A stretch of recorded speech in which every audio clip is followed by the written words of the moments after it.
తిరుమల తిరుపతి దేవస్థానానికి సంబంధించినటువంటి కీలకమైనటువంటి అంశం ఏదైతే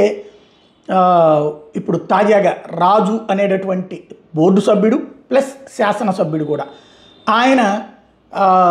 ఏదైతే తన ఉపన్యాసం సందర్భంగా రంజాన్ వలన ముస్లింలు బాగుపడిపోలేదు,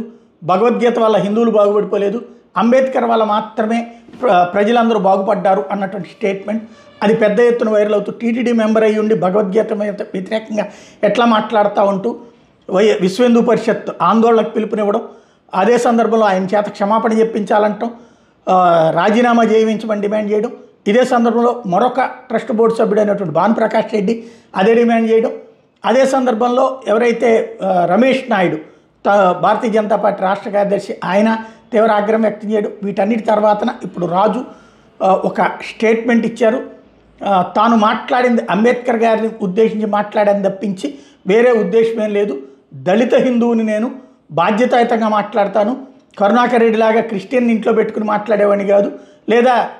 దళిత క్రైస్తవుడు వ్యవహారాలు కాదు నాది, నేను దేవుణ్ణి నమ్ముతాను,